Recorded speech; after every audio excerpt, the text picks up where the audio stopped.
Nous avons vu dans l'épisode précédent qu'on pouvait mettre en relation une table avec plusieurs autres tables. C'est-à-dire qu'une table peut appartenir à plusieurs autres tables. Ici, on avait pris les commentaires pour dire tout simplement qu'un article peut avoir plusieurs commentaires. C'est-à-dire qu'on peut commenter un article. Et pareil aussi pour les tutoriels. Ici, un tutoriel peut posséder plusieurs commentaires. Et tout ça en utilisant la relation polymorphique. Mais si je te disais qu'il y avait encore une autre type de relation polymorphique, en fait, on pourrait dire par exemple qu'une table peut posséder plusieurs autres tables. Et pour mieux m'expliquer, je vais prendre l'exemple des tags. Ici, un article peut avoir plusieurs tags. Aussi, un tag peut avoir plusieurs articles. Mais je n'ai pas envie qu'il y ait des jaloux. Ici, j'aimerais également rajouter des tags pour les tutoriels. Alors ici, première chose qui nous viendra à l'esprit, c'est de créer une autre table qui s'appellera par exemple tag tutoriel. Alors, petit rappel, il faut que ça soit toujours par ordre alphabétique. Le A de tag vient avant le U de tutoriel. Du coup, c'est tag tutoriel. Et après, on pourra mettre en relation ici les tags avec tag tutoriel ainsi qu'avec ici la table tutoriels. Mais ça, c'est pas vraiment top. Ce serait bien en fait d'avoir une seule table qui fera à la fois la relation des tags ainsi que les tutoriels ainsi que les articles. Et pour faire cela, on va utiliser à la fois les relations polymorphiques et les tables pivots. Pour commencer, ici, je peux utiliser la migration post-tag et je peux faire des modifications. Mais je n'ai pas envie de faire ça ici, je vais tout simplement le supprimer. Et on va partir de zéro. On va créer ici une autre migration. Je tape donc PHP artisan mec. Et là, je mets migrate. Et comme nom de la table, je vais mettre tout simplement tagables.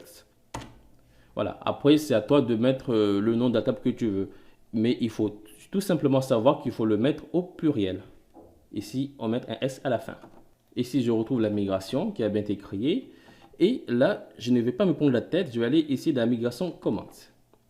Là, je vais faire juste une petite copie-coller. Je copie ça.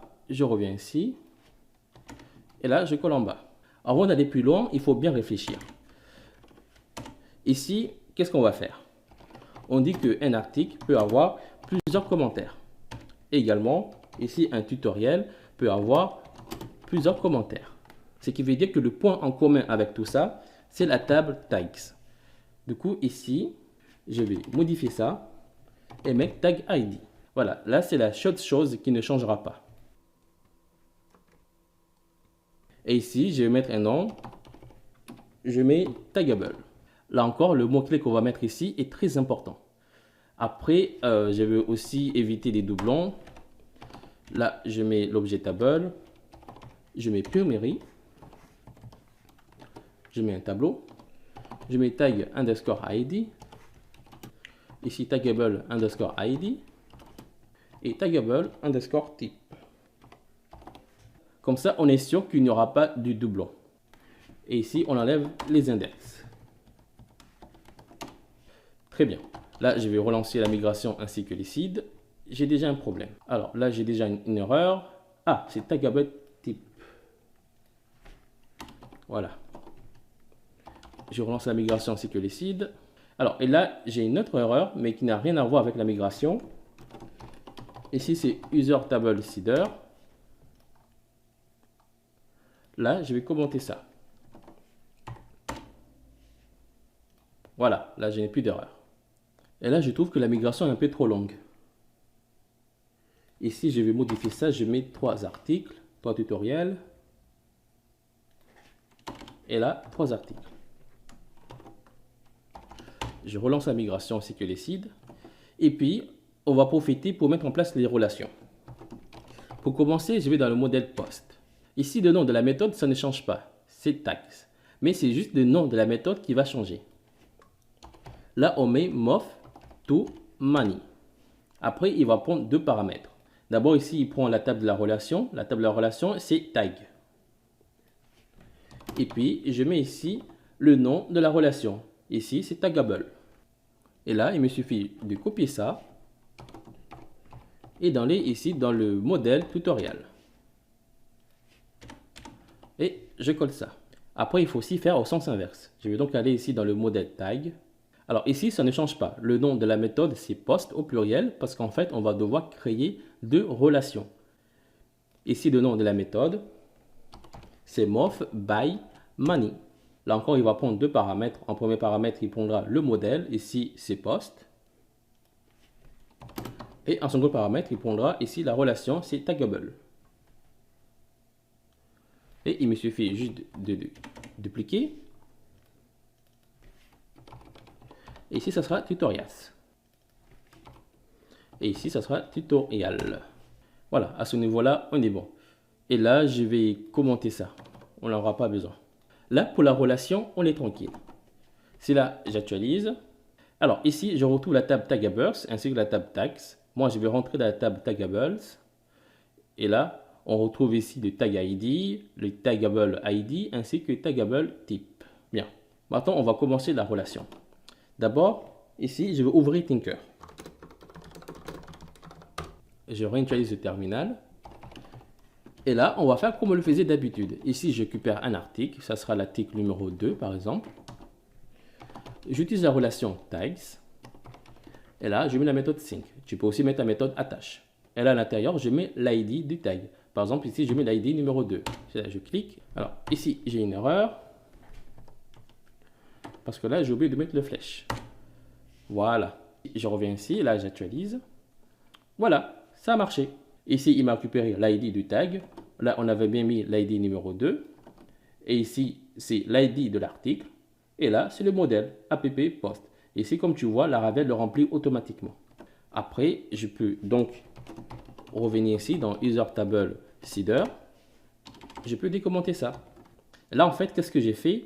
Je récupère ici l'article avec la relation avec la méthode tags. J'utilise la méthode sync, comme je l'ai fait jusqu'à maintenant. Et à l'intérieur, j'utilise la fonction array random. En fait, c'est une fonction qui va récupérer dans un tableau en fait, des éléments au hasard, des index au hasard. Ici, j'ai mis 1, 2, 3, 4, 5 parce que j'ai créé ici au début 5 tags. Donc là, j'ai mis 1, 2, 3, 4, 5. Et là, je lui dis que je vais récupérer seulement 3. 3 ici tags. Et donc, je peux le copier et faire de même pour les tutoriels. On va essayer. Je coupe Tinker. Je relance la migration séculicide. J'espère que je n'aurai pas d'erreur. Voilà, là, ça a marché. Voilà. Ici, là, je retourne dans l'application. Je reviens ici. Là, j'actualise. Et là, je clique sur un article. Ici, je récupère les tags. Et là, je vais dans la partie tutoriel. J'actualise. Je rentre. Là, je ne récupère pas les tags. C'est normal parce que je ne les ai pas affichés. Je vais ici dans le fichier post show. Je copie ça. Et je vais aussi dans le fichier tutorial show. Et là, je le colle juste en bas. Là, c'est tutoriel. Là, j'actualise. Là encore, je récupère les tags. C'est là, je reviens ici. Là encore, je récupère les tags. Là, je reviens en arrière. Je clique sur ça. Voilà, comme tu vois, cela fonctionne très bien. Ici, là, je reviens dans Tinker.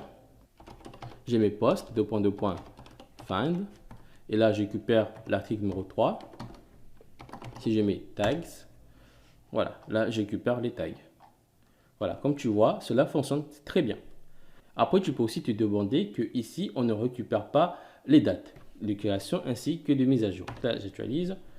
Là, en fait, ça va compléter automatiquement avec les seeds.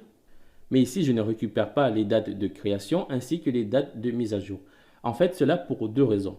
Déjà, la première raison, c'est qu'on n'a pas créé deux modèles. Si, par exemple, on avait créé un modèle qui s'appelle Taggable, là, en fait, Laravel va automatiquement me remplir parce que par défaut, Laravel va attacher un modèle à une migration.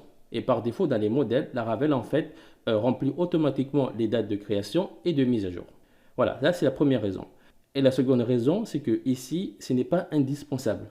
On n'a pas besoin de récupérer ces dates-là. Si on a envie de récupérer des dates, on va les récupérer soit par rapport aux articles, ou bien soit par rapport aux tags, mais pas par rapport ici aux tables pivot. Mais si toutefois tu as envie de récupérer quand même les dates, tu peux ici aller dans le modèle post. Ici, dans cette relation, tu mets with timestamp, la méthode.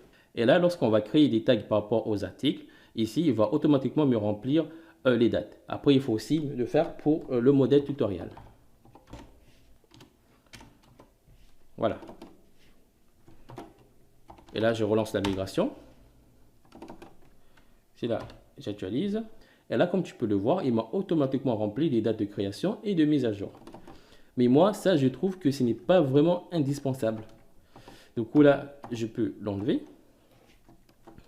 Et puis, ce que je vais faire, je retourne ici. Et j'enlève ça tout simplement parce qu'on n'a pas du tout besoin. Et là, je relance la migration ainsi que les seeds. Si là, je reviens ici, là, j'actualise. Là, on récupère seulement ici le tag ID, le taggable ID ainsi que le taggable type, ce qui est vraiment indispensable. Après, les restes, ce n'est pas indispensable.